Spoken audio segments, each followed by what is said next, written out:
Perkembangan pramuka di pondok pesantren.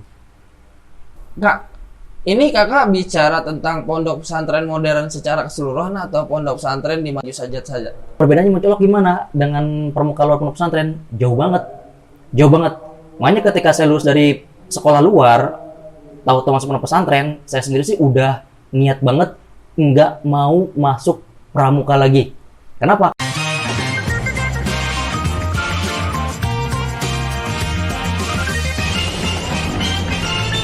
Assalamualaikum warahmatullahi wabarakatuh. Waalaikumsalam warahmatullahi wabarakatuh. Salam pramuka. Salam. Baik lagi di channel Manusia Tunas Kelapa dengan tema ngeduprak. Ngerumpiin dunia pramuka. Oke, hari ini kita bakal ngeduprak bersama salah satu kakak senior saya yang mungkin teman-teman juga sudah banyak yang tahu, dan beliau sudah banyak banget perkembangan di pramukanya, walau saja perjalanan pramukanya agak sedikit berbeda. Apa nih yang bisa berbeda?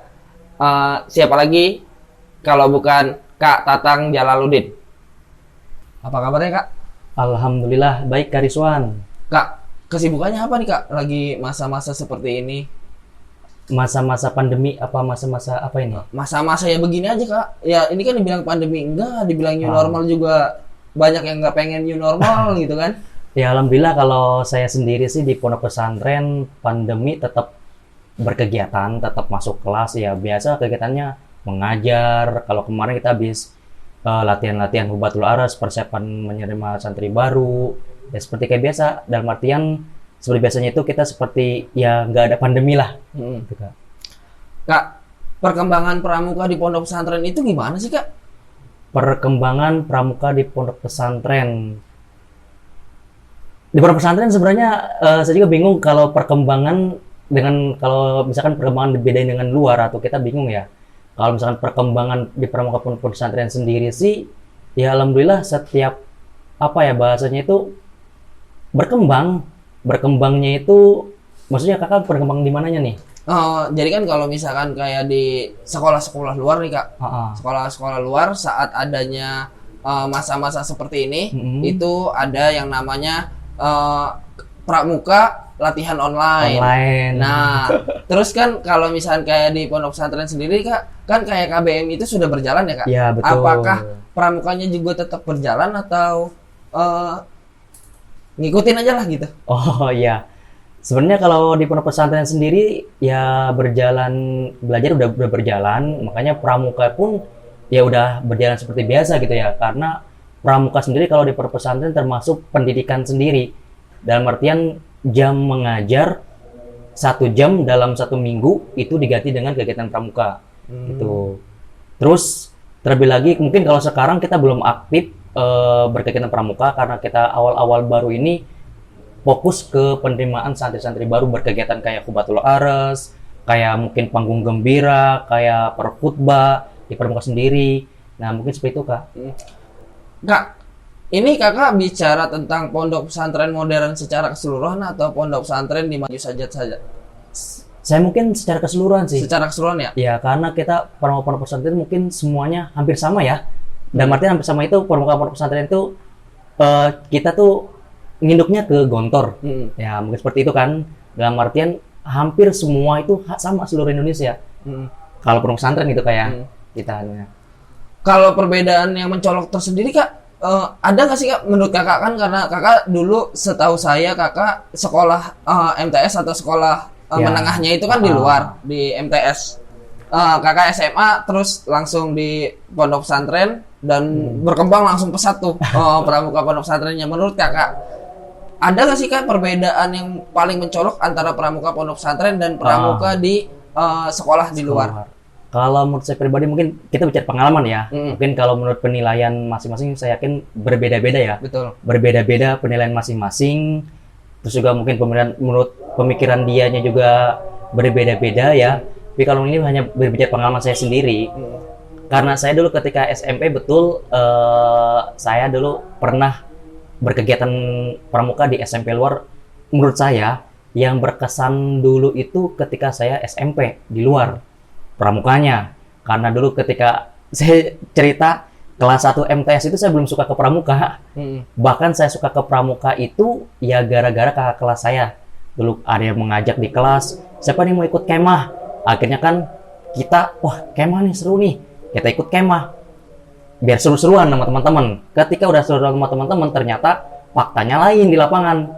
Ketika akhir mau kemah, ya kita seru juga gitu. Disitulah ada seleksi Pasus Cikupa, kita ikut.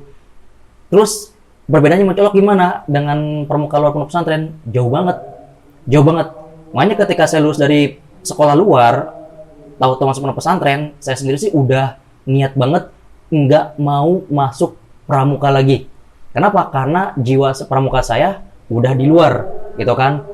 Tapi faktanya ketika saya masuk pondok pesantren, saya anak baru 1 bulan, ada saudara saya, ya sekampung juga, dia masuk juga sini gitu bareng, bilang ke pengurusnya, ada anak pramuka yang dari Tangerang, lumayan gitu kan. Akhirnya saya dipaksa, yang namanya anak baru, ya gimana kalau kata pengurus kan, akhirnya kita, oke lah kak, saya ikut gitu kan, karena udah beberapa kali kepaksa. Terus perbedaannya di mana? Ya jauh banget. Makanya ketika awal tahun, saya kaku gitu kan, kok gini banget sih pramuka pondok pesantren itu kan, beda banget dengan pramuka saya ketika di luar, ya. Akhirnya saya mempelajari pramuka pondok pesantren seperti ini, dan kalau untuk khusus manahid sendiri, saya memadukan antara pramuka luar dengan pramuka pondok pesantren. Mungkin beda kita pramuka pondok pesantren seperti contohnya ya kalau di Banten sendiri, Latansa, Darul Kolam, Al-Mijan, Darul Azhar, mungkin pondok lain, kita sendiri manahid mungkin agak berbeda karena berbedanya memadukan antara pramuka pondok pesantren dengan pramuka luar. Kita pun sering lomba-lomba yang bukan antar pondok pesantren tapi lomba pramuka luar. Seperti itu kak.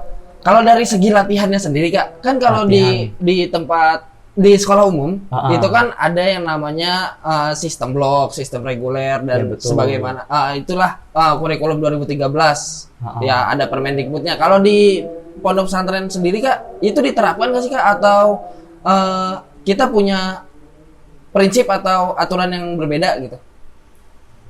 Pramuka di pondok pesantren mungkin ya hampir sama. Bedanya nggak jauh. Cuman kalau di pondok pesantren yang saya tahu seluruh Indonesia itu wajib. Diwajibkan? Pramuka diwajibkan? Semua santri wajib. Semua santri wajib. Dan itu 1 minggu tuh ada, 1 harinya itu ada mungkin 2 jam 1 hari itu. Kalau di kita sendiri di manahid sendiri itu setiap hari Kamis. Setiap hari Kamis dari jam 11 sampai jam 12. Itu pun kita mengganti belajar gitu kan di dalam kelas. Biar apa? Istilahnya anak-anak itu kalau di pondok pesantren itu yang saya tahu kita belajar udah seminggu, ketika masa akhir hari Jumat libur, Kamisnya itu kita berpramuka. Biar apa? Biar refleksi lah. Refleksi dalam artian ya tadi itu kan moto pramuka pondok itu Sport is Jolly Game. Dalam artian ya kita udah belajar capek-capek, biar anak-anak itu biar seneng-seneng lah pramuka gitu kan. Main lah ya. Kalau menurut kakak sendiri nih, pramuka itu apa kak? Pramuka, saya bingung ya pramuka sendiri. Saya juga mungkin masih agak kayak bunglon ya. Dalam artian kayak bunglon itu saya sendiri ya mungkin masih agak belum ini ya. Kalau menurut saya pribadi pramuka itu ya ada dalam jiwa sih ya. Dalam jiwa seperti omongan ataupun saya pernah dilatih oleh kakak pembina saya, ya pramuka itu nggak mesti berseragam. Pramuka itu nggak mesti kita ada di lapangan berseragam, berkacu segala macamnya gitu ya. Tapi pramuka itu ya hati kita, jiwa tunas kelapa kita gitu kak. Kalau menurut saya pribadi. Kan kalau di sekolah luar banyak yang mengedepankan prestasi di bidang pramuka kak. Banyak banget kak, dari bidang lomba-lomba ataupun dari ya kayak tanda kecakapan umum Garuda dan lain sebagainya. Kalau kayak di pondok pesantren sendiri kak, selain sifat-sifat kepramukaan yang ditampilkan, ada nggak sih kak prestasi-prestasi khusus yang diwajibkan atau diharuskan nih pramuka harus menjadi seperti ini gitu? Prestasi secara individu apa secara kelompok nih atau secara keseluruhan? Secara keseluruhan dulu ya, secara kelompok dulu ya. Dalam artian bukan individu, maksudnya itu pondok pesantren seperti omongan kemarin, baru kemarin aja kita ngedengar nasihat kiai kita, ngedengar nasihat mudir kita bahwasanya setiap bidang itu harus berprestasi. Nah, termasuk juga salah satunya adalah pramuka. Termasuk juga di pondok pesantren kita selalu menargetkan prestasi. Karena mungkin ya biar jadi kebanggaan siswa itu sendiri atau santri itu sendiri kalau di pondok pesantren. Terus kita sering ikut lomba nggak? Ya itulah prestasi kita, mungkin sering ikut lomba kalau secara keseluruhan. Ya mungkin kita alhamdulillah tahun-tahun kemarin kita mewakili Banten di pondok pesantrennya itu mengikuti PPSN. Itu kan PPSN kan dalam artian Banten itu hanya 2-3 pondok yang ada di Banten buat ke tingkat nasional. Dan santri kita ada juga yang terpilih satu orang dari santri kita, dari anak kita yang terpilih buat ikut keliling Asia Tenggara. Maaf Kak, saya potong dulu. PPSN itu apa Kak? PPSN itu Perkemahan Santri Nasional. Perkemahan Santri Nasional ya. Perkemahan Pramuka Santri Nasional. Perkemahan Pramuka Santri Nasional. Itu kayak mungkin kalau kayak di luar mah jenisnya kayak LT gitu apa bukan sih Kak? Beda. Kalau LT kan lomba ya. Kayak Jambore nasional gitu ya. Ya. Oh, tapi ada kayak seleksian per individu gitu kayak. Ada seleksi individu untuk setiap provinsi diambil satu putra, diambil satu putri, diambil satu. Jadi Indonesia itu ntar di Indonesia buat khususnya buat hanya pembelajaran ataupun istilahnya pelatihan, pembelajaran ataupun keliling Asia Tenggara itu kemarin ada 33 orang. 33 orang. Iya kan, ada di antara dari provinsi-provinsi tersebut. Itu udah berangkat apa belum, Pak? Alhamdulillah itu udah. Kayaknya ini banget ya, Kak. Maksudnya itu keberuntungan atau ada faktor lain, Kak? Kan ini ya, Kak. Maksudnya sebanten cuma dipilih satu. Kayaknya karena cuma beruntung doang kan agak mustahil ya, Kak. Apa ada part-partnya gitu? Kalau saya sendiri sih, saya nggak tahu ya pilihan gimana ya. Cuman kita juga kemarin ngutus kebetulan untuk yang ikut seleksinya dalam orang-orang yang pilihan kita ya, ada pilihan kita yang mempersiapkan dianya, mempersiapkan mental dia, mempersiapkan pengetahuan dia juga. Ya kalau kita pribadi kita nggak tahu itukah apa keberuntungan atau gimana. Seleksi ya seleksi secara dia tekpram dia, tulisan dia, lisan dia. Ya alhamdulillah kalau untuk faktor yang lainnya kita nggak tahu gitu kan. Kak, kan kakak pernah ada di luar juga. Sekarang kakak udah ngabdi udah hampir 10 tahun lebih ya, Kak? Lebih kita ya? Dari 2007. Oh iya, berarti udah 13 tahun lah ya, Kak? 13 tahun lebih. Berarti udah kayaknya udah mendarah daging banget. Hampir kayaknya udah kelupaan nih tentang yang namanya pramuka yang ada di luar. Kak, ada salah satu yang sering banget saya tanyain baik sama kakak atau sama teman-teman. Mungkin saya sudah menemukan jawabannya, cuma ada beberapa teman-teman yang sahabat coklat di sana itu yang lagi nonton pada kebingungan, Kak. Kenapa sih, Kak, seragam pramuka di pondok pesantren itu selalu berbeda?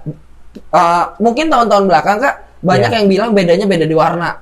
Ya kan, Kak? Ada yang warna hijau, ada pokoknya beda-beda ya. Terus akhir-akhir ini sekarang ini kelihatannya yang putri yang agak berbeda. Karena putri itu rata-rata pramuka pondok pesantren itu rata-rata menggunakan seragam yang seragam pramuka cuma bentuknya gamis gitu, Kak. Betul. Itu bisa Kakak jelasin ya, Kak, itu kayak gimana? Oke, satu dulu ya untuk masalah tadi warna. Saya sendiri ketika masuk pondok pesantren itu tahun 2003-2004-an, saya juga kaget itu kok ini ketika lomba pondok lain kok warnanya ada yang abu-abu, ada yang biru dongker. Kita sendiri pernah salah bikin baju pramuka tapi salah warna. Kita kecewa itu warna biru dongker. Bahkan ada yang negur kok baju kayak baju Filipina gitu kan. Antes kita juga udah dikasih tahu kita memperbaiki diri. Pondok pesantren sendiri kita memperbaiki diri. Akhirnya untuk masalah warna kita mengikuti nasional. Kita alhamdulillah tahun ini tahun-tahun istilahnya kesini kita memperbaiki. Saya kira saya lihat udah jarang pramuka pesantren itu yang memakai beda-beda warna. Kita mengikuti aturan nasional. Terus untuk masalah tadi putri ada yang kayak gamis ataupun misalnya melewati ya ada yang sedengkul, ada yang nggak dimasukin bajunya untuk yang tingkat penggalang, ada yang ini. Kita sebenarnya putri itu kalau di pondok pesantren sendiri, khususnya di Banten itu muncul pramuka putri itu ketika tahun 2005-an. 2005-an kita belum ada pramuka putri, ya kita tuh pramuka putri kita 2007 adanya, berdirinya 2007, saya masih banget bulan Agustus. Ketika saya lulus, saya diamanati untuk memegang pramuka putri waktu itu. Nah, gimana alasan kenapa putri itu berbeda? Kayak bajunya gitu ya. Iya. Kita khususnya salah satu itu kita menciri khasnya kita dari pondok pesantren karena putri dulu kenapa dilarang ada pramuka? Karena putri itu aurat, bersuara aja aurat, nggak boleh teriak-teriak. Seingat saya ketika masukan dari pimpinan pondok pesantren kita. Terus lantas boleh pramuka putri ada pramuka.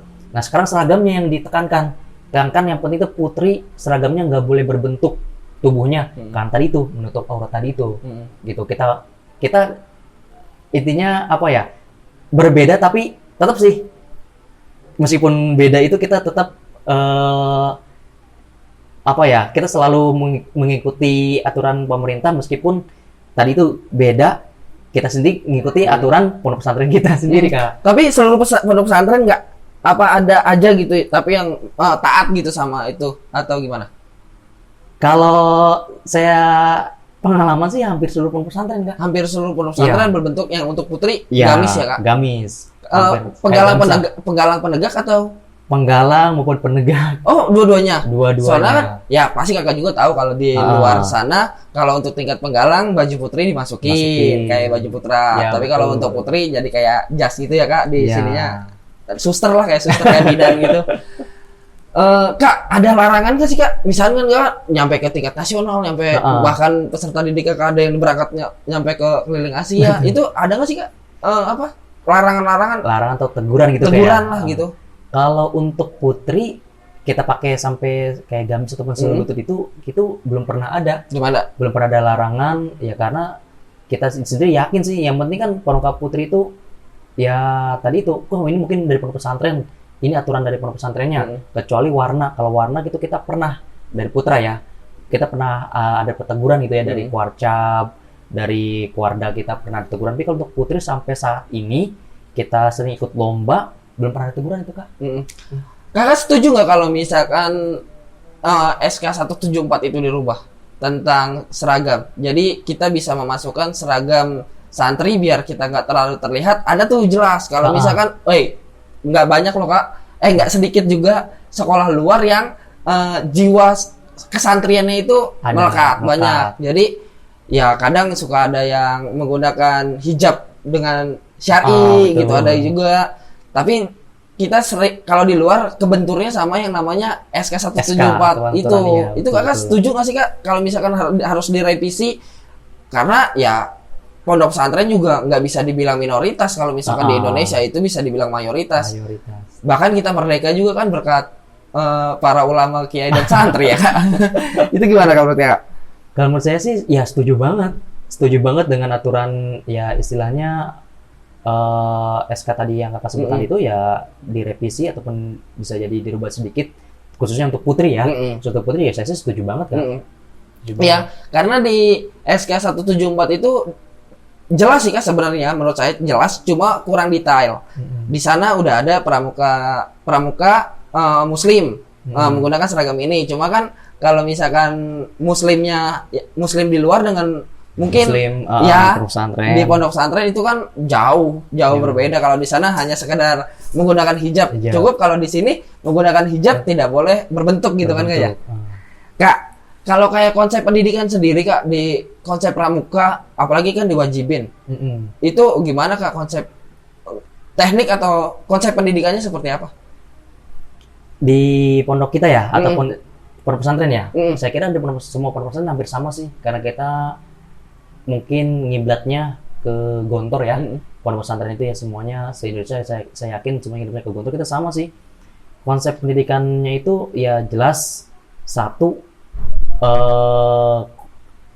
kita apa sih bahasanya itu, kalau untuk kan kita tadi kan wajib ya, wajib semua santri itu berpramuka, kita wajib.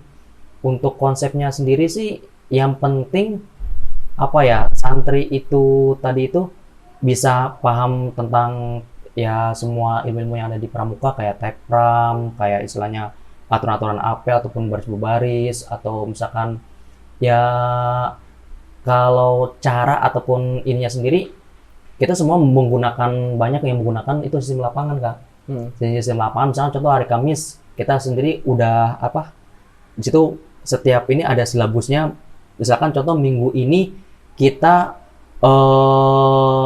latihan semapur, ya kita berbindep. Setiap kita kalau di perpustakaan itu ada bindep, namanya bindep. Di pondok kita sendiri itu ada namanya bindep. Di pondok kita tuh ada 4 bindep. Nah, 4 bindep ini kita semuanya apel dulu semua.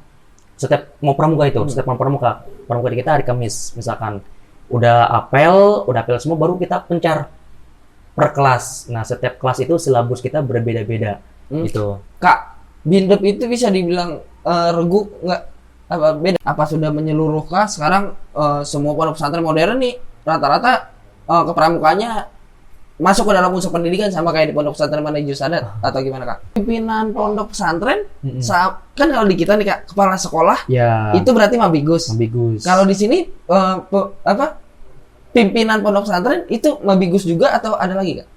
Pondok pesantren itu sekarang itu ada pramukanya, dan itu pun ya atas dukungan salah satu, kenapa di pondok pesantren itu ada pramuka, itu adalah contoh salah satu dukungan pimpinan pondok pesantren.